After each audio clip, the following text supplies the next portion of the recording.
Sakura motherfucking Haruno. Sakura Haruno. Why am I talking about Sakura Haruno? Well, it's mainly because of the fact that when it boils down to it, that character is one of the most underutilized and mishandled and poorly written and realized characters that I have ever seen. Let's back it up. Let's run it back. Run it back. let's start from the beginning here, right? As I have nice lighting over here. So we start from the beginning of Naruto, and we all know how Sakura was at the beginning of Naruto. She just wanted that Uchiha Dangalang, and that is really all she wanted. All her character was centered around, and unfortunately, all her character will be centered around for the entirety of her life as a character. It is crazy. It's actually insane. But we start out seemingly with no hope of ever progressing into a better character because you started out Sakura and Ino as just wanting Uchiha Dangalang. It's like, nah, nah, nah. No, no, no, no. No, no, no. What are we doing? What are we doing? It is what it is. It is what it is. Anyway, so we start out with Sakura wanting her core motivation being basically, I want that Uchiha Dangalang, and I want to be graduate the academy. That is literally all she cares about. Really, is being with Sasuke Kun. Well, unfortunately, we fast forward, and she has a couple showings here. Forest of Death being the biggest one, cutting off her hair. I could never. I mean, look at this tangrowth of hair over here. Anyway, so we go from that to going into what I can only describe as one of the most poorly handled fights I have ever seen. Like, Ino versus Sakura. Yes, I know, I know. It is deemed the most the most anticlimactic, worst fight, trash fight in Naruto. When Choji versus Dosu exist in the same arc, I'd like to point that out. But anyway, is what it is. Throughout that fight is cooking this woman. I mean, belt to ass, just flexing on him, yeah, flexing on him, yeah. Anyway, anyway, so we go into the next arc, and Sakura, of course, has nothing to do until the end of Naruto, where she sees Naruto getting all beat up and fucked up and decides, oh man, I gotta lock the fuck in. Lock the fuck in! Lock the fuck in! Lock in, Sakura. And that's what she does. She locks in for the time skip. You know how funny it is that the clutch demon, the cherry blossom queen herself, Sakura Haruno, has a better showing and a better actual character journey throughout the time skip than Naruto Uzumaki? Nah, bro, that's crazy. It's insane. But never mind that. What do we do with the time skip with Sakura specifically? Well, Kishimoto basically said, I don't want to do anything for this woman.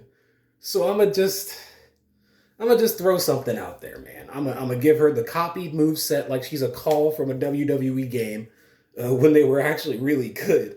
And we're just gonna copy the move set from Tsunade to Sakura with the Byakugo seal on her forehead, all that. Even though we could have revealed that in the Pain arc instead of the Fourth Great Ninja War, or we could have revealed it when she almost got killed by Sasuke, but okay, whatever, is what it is.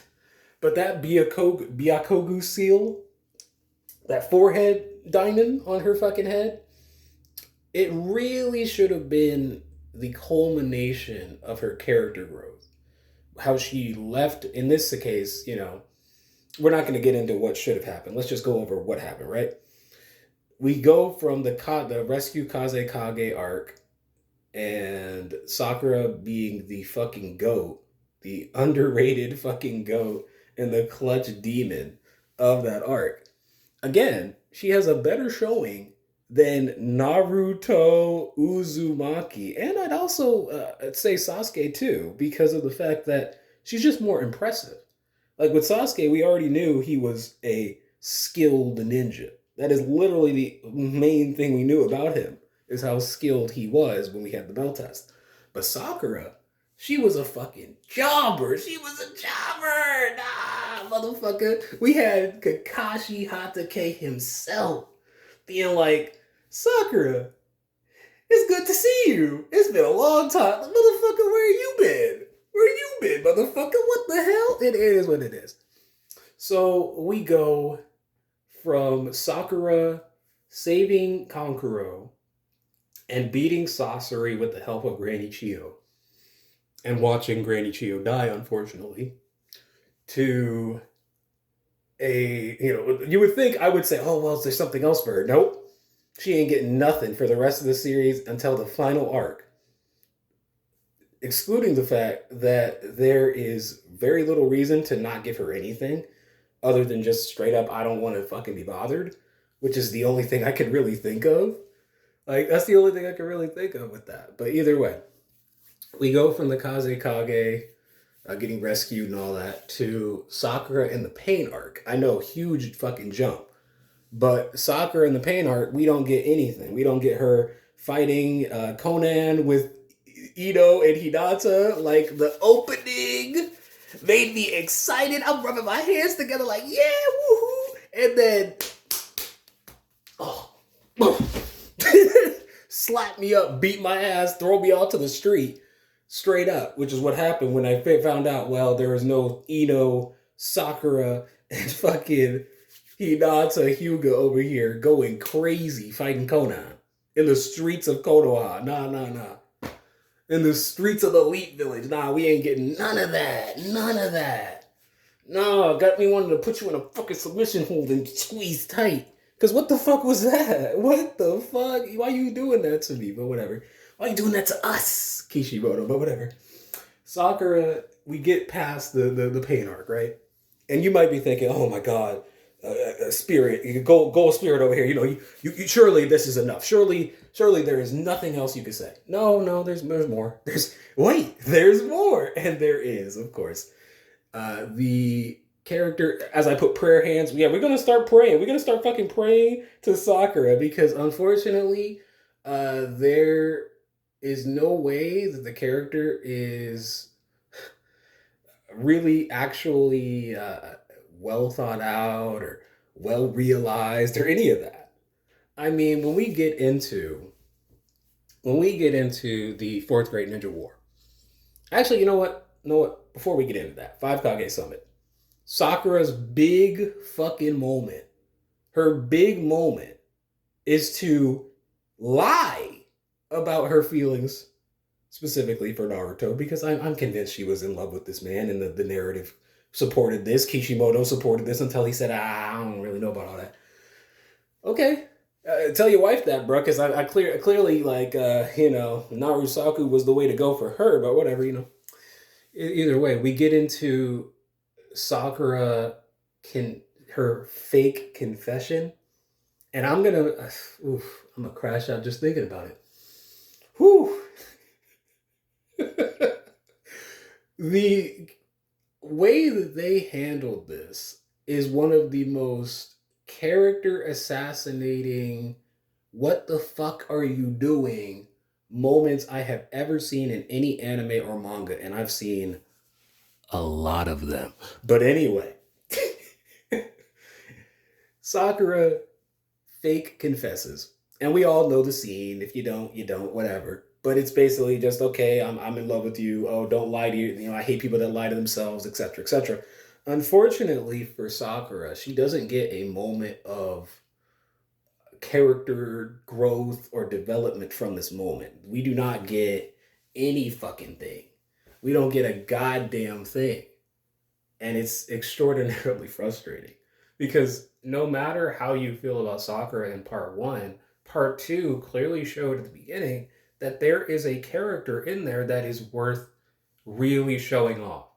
I'm not even getting into the fact that inner Sakura, the character that is actually Sakura Haruno, the truest Sakura Haruno, her truest self, inner Sakura, was retconned out of existence. Just straight up discontinued out of existence on some comic book shit. Like, what? This inner Sakura, mind you, the inner workings of her mind basically made it so she didn't fucking lose to Ino in her fight. Ino had to use mind transfer jutsu, and she cooked this woman throughout the entire fight because she used her brain. Think, Sakura, think. Well, she did when it came to inner Sakura. Inner Sakura said, motherfucker, yeah, yeah, yeah, let's go. I'm like, all right, let's go, inner Sakura, yeah, woo, got me fucking bouncing up and down, about to go for a fight, yeah, let's go. Anyway, regardless, we don't get Sakura, inner Sakura. We don't see her again after that fight. Actually, I'm lying. We see her at the beginning of part 2 when she meets Naruto again. And you might be wondering, might not be wondering, probably not. Well, what exactly is going on with this motherfucker? You know? What is going on with Inner Sakura? Why is she just randomly retcon? Well, I think it's because the best speculation I could give, the educated guess that I will give, is that it is unnecessary to Sakura's character in Kishimoto's eyes. Even though I could argue it's extraordinarily vital to her character because that is her Kurama equivalent. That is her innermost feelings in this case, and not well, and Kurama in the sense of something that is within her that is deeper than surface level. And Kurama, of course, in the Nine Tails, is a character that has a lot of angst and hatred and all that stuff, and we of course get a solution to that and a resolution to that. But Sakura motherfucking Haruno, who is a single mother in Boruto, has been in a one-sided loveless relationship, situationship, bullshit, whatever, with Sasuke through the entirety of her life as a shinobi. And we have done nothing to give Sakura more development, more realism as a character, because realistically, this woman should be like, I divorced Sasuke and I am, a single mother, and as a man that is raised by a single mother, I have great respect for them.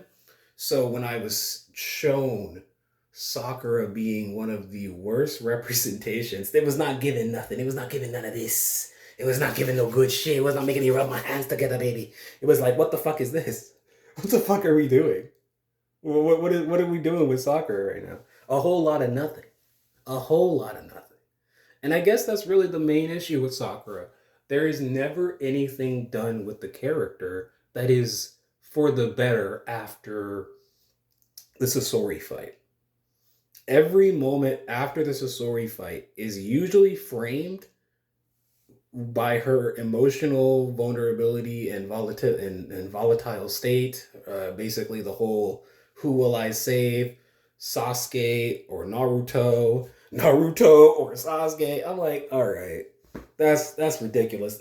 Mind you, that made her look so fucking bad. It was not looking like me sitting over here looking good.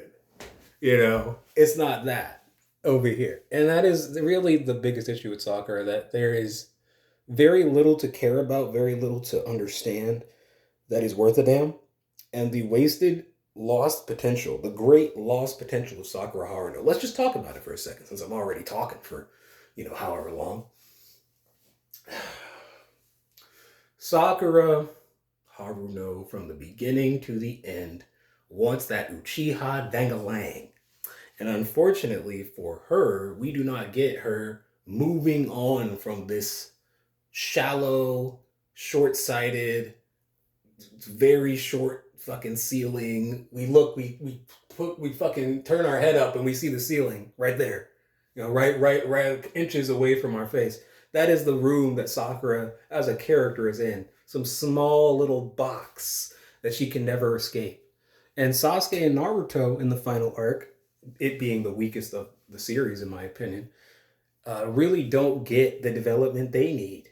Sasuke being the weakest link in the team in terms of character development and characterization in that arc, other than Sakura, who I, of course, am going to count because she's part of Team 7.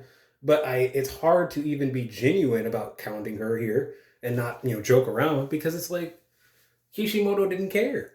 He didn't give a fuck. He cared about Sasuke, his Uchiha darling, and he cared about Naruto to an extent after the Pain arc. But it's like he didn't have an idea clearly for them in that arc. He had an idea for Gaara, clearly. He had an idea for Itachi to come back, clearly. But he did not have, clearly, an idea for Naruto or Sasuke, respectively. So much to the point that he had to put in a second prophecy. I repeat, a second prophecy. Disgusting. But getting back to Sakura and why this matters and why I'm mentioning it is because he spent all this time doing shit with Sasuke and Naruto or whatever when he could have spent some time, maybe a chapter or two, maybe 5, whatever it is, showing Sakura's point of view, showing how she has dealt with the war. That would have been a very good chapter, showing Sakura from the beginning of the war to where she is now, to what she's feeling in this moment, to how she's feeling about Sasuke showing up, and everything in between. We couldn't do that? No, of course not. We had to spend 698, chapter 698, one of the worst chapters I have ever fucking read in my entire life. And I've read Attack on Titan's ending, so let me tell you, it was pretty bad. But regardless, there is no fucking reason why you couldn't have done more with Sakura throughout the entirety of her character in Naruto and Naruto Shippuden, going into Boruto and Boruto 2 Blue Vortex. There is literally no fucking reason why this man had to just straight up not give a fuck about Sakura. Nah, that's fucked up. Case in point, the movies. Crescent Moon Kingdom, we're doing good, baby. We flexing. Flexing with Crescent Moon Kingdom. Land of Snow, yeah, baby. The Stone of Jalel, I don't know about all that, but it is what it is. But Sakura, the point being, is that they used Sakura. They gave a fuck about Sakura. They gave her a cool fight. They gave her a jutsu in the first movie with some kunai and some fucking paper bombs and shit. They gave her some this is pre-time skip Sakura, by the way, in Crescent Moon Kingdom. Yet she fucking decks this woman and she goes fucking done. Done. And I'm like, yeah, that's Sakura prior to getting that Tsunade training, and she still had that chakra control on deck. Yeah. Yeah. Put your own body into it. Yeah. But anyway, Sakura as a character really doesn't have the development that she should have.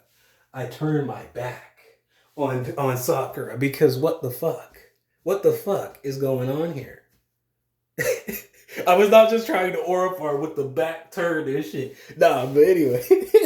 you know what's funny too? Sakura could have aura farmed straight the fuck up. She could have been the queen of aura farming, baby. She could have been the queen of aura farming. Why? Because in the 4th Great Ninja War, who is the most vital asset other than Naruto right now? Sakura. How? Because she is the best healer other than Tsunade. If there was one motherfucker, unironically, we would not want to lose, it is Sakura, cherry blossom queen, motherfucking slanderous, terrible fucking tasting man over here, Haruno. And that is the thing. I can see very clearly, regardless of my glasses being on, that this woman should have been used properly. We're not even getting into the fact that Naruto and Sakura have a better relationship and development together than Sasuke and Sakura could ever in any lifetime. But that is beside the point, that's beside the point. The fact is that Sakura Haruno, the great wasted potential of the cherry blossom princess herself, it really, really, really shows that Sakura as a character didn't get more development when, like I said, it could have easily been done. we'll just go over things that we know about her from the beginning. We know she has good chakra control. We know she wants, well, let's start from the beginning when it comes to just what we know, right? Right. Cool. Yeah, I'm losing my mind over here. Fact is that she wants that Uchiha Dangalang. We know that. We gotta throw that in there. That's why I had to, kind of, fucking fucking do this a little bit. Fact is that Sakura wants that Uchiha Dangalang. All right, whatever, right? I've mentioned it enough in this video for you to get the point about it, right? But Kishimoto, the reason why I even bothered mentioning it more than once is because Kishimoto clearly wanted you to feel something when Sasuke did the fucking finger poke and shit. Not remembering that Sasuke himself has talked about how that was a negative thing and it had negative connotation and negative context because of the fact that it always represented Itachi saying next time, next time, next time, next time. So it's like, and next time never came. So it's like and next time never came for Sakura either. She had her kid out of like a one night stand or some shit. She had to hunt that nigga down, hawk him down, fucking.